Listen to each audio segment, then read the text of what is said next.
So I'm doing a little series called Books from a Candy Dish, where I grab one of my titles from one of my books out of this candy dish, and then for 10 minutes off the cuff, I talk about it. And it's all of my books, so it could be old, could be new, I don't know, and I'm not prepared. So I'm just going to tell you whatever kind of comes to mind about these books, what inspired me, um, anything, background research that I did, music I listened to. So, okay, here we go.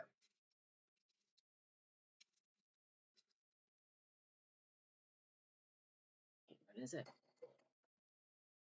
The Pendywick series. Okay, so let me start. Okay. Set a timer for 10 minutes. 10 minutes, counting down. Okay, so Pendywick. Whew, okay, so this is a combo of a lot of the things that I love. I love the Victorian era almost as much as I love the turn of the century. I just think it's interesting. I've read a lot of literature, and my favorite author is Charles Dickens. Especially, my favorite book of all time is A Christmas Carol. Like of all time. I just love A Christmas Carol. Just everything about it. The writing, the story itself, mostly the illustrative writing, the way that he paints a picture and it makes you feel his descriptions. They aren't just, oh, it was red. He attaches a sensation to everything that he describes. And that's why he's great. That's why he's maybe the greatest ever writer. But yeah, so I love that era. And I also, from I don't know how old I was. My mom is a great musical person. She has always enjoyed musicals. The Sound of Music, The King and I, all of those. And one Christmas, Dad got her on 2 VHS tapes, got her My Fair Lady, which I'd never heard of, but we watched it. I think on Christmas, we put it in, and I sat right in front of the TV. I think I might have been in the 3rd or 4th grade. And I sat and I was just like, ugh. And I loved it. And my dad was like, can you understand what she's saying? Because it was, she spoke in a Cockney accent, which I'd never heard. I'd heard a normal British accent because I'd heard Julie Andrews talk. And, as Mary Poppins and and nobody, Bert in Mary Poppins, I'm sorry, he does not talk like that. He does not talk with an actual Cockney accent. Do you know that Dick Van Dyke's dialect coach was Irish? He had no shot at getting that right. And he's like, he knows it too. Anyways, side note. But it didn't take me long to understand what she was saying. I have a pretty good ear for that kind of thing. And I loved the music, the story, I liked it. And ever since then, I've just memorized it because it had such a lyrical script. It's so well written.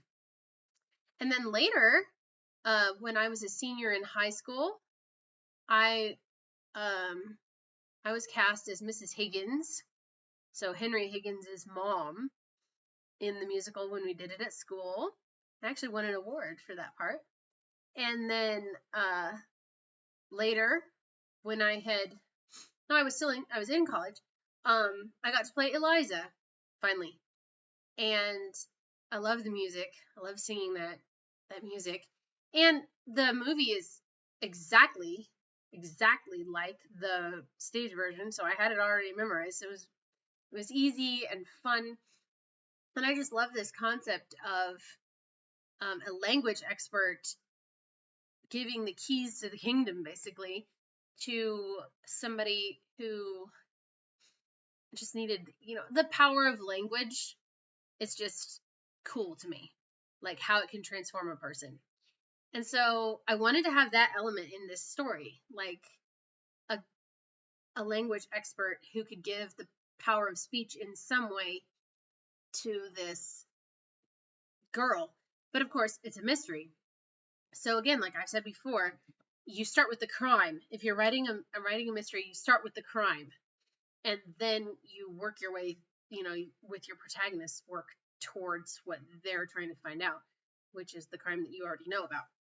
And so I wanted something interesting, and I thought of sign language. And like, what if she had no, at first I thought it would be trauma to the head that would cause her to be mute, to lose her ability to speak. But then I was like, yeah, but then it might come back. Like, it could come back, and you'd work towards having that come back. I didn't want that. I wanted her to be permanently like this, and that she would have to work her way around it, not have it go away. And so that was weird. Like, I've never had a protagonist that can't talk. And so I had to learn a lot about British Sign Language, which is different than American. And of course, it was just kind of in its early stages at that point, like, and there were some like schools for the blind and things like that, but stuff for like people who are deaf that, I was like, what if somebody just can't talk? I mean, she's kind of alone in that. Like, she can hear fine and think fine. Oh, that's another thing. She can't read. Like, this bash on the head, really. And it's a thing, too. This is real. Like, what happened to her from a head injury can cause a particular word blindness that can be rehabbed, but it's hard. Like, it's really, really painstaking to try to do that.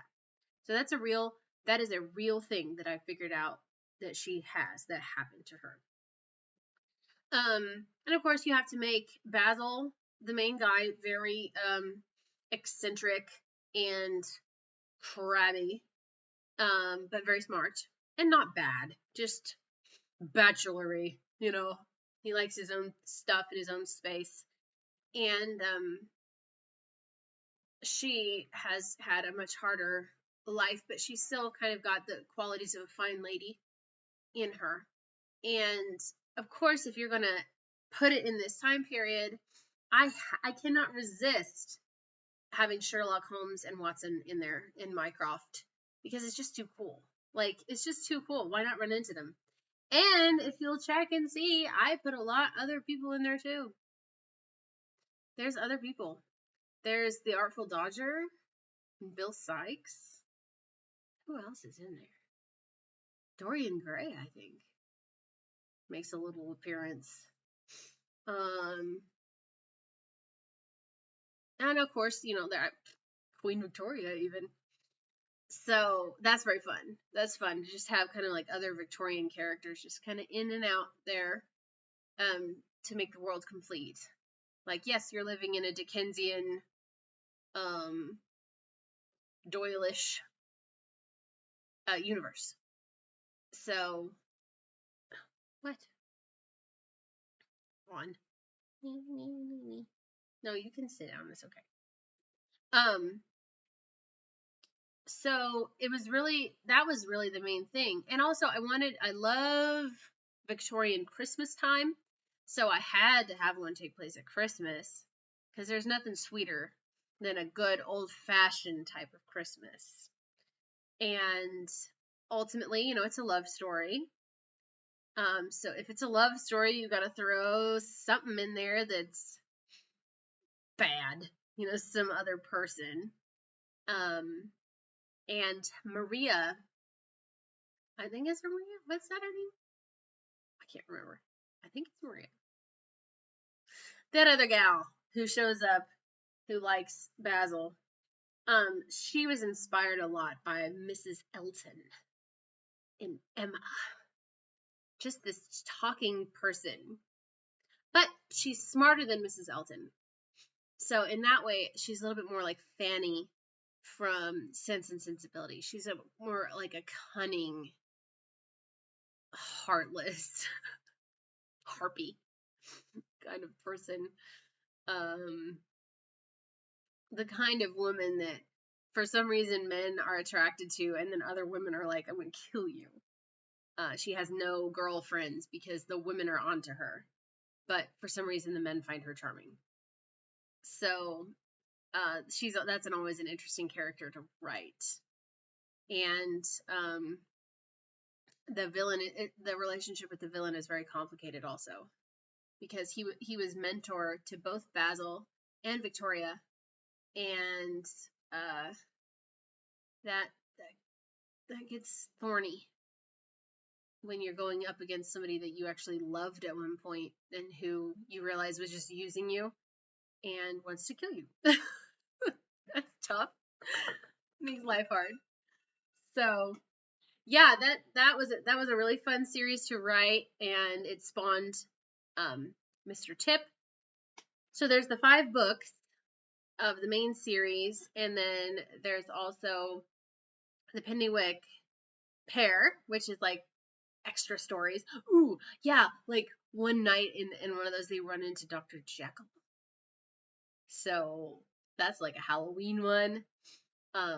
It's cool. Like there's that's a cool little set of stories. And then I wrote Christmas at Pennywood Place, which is like how you would want to bring Victorian elements into your own Christmas, like recipes and crafts and things that you can do to make yourself more Victorian at Christmas time. So yeah, I'll put the link down below and you can check out that series if you haven't yet.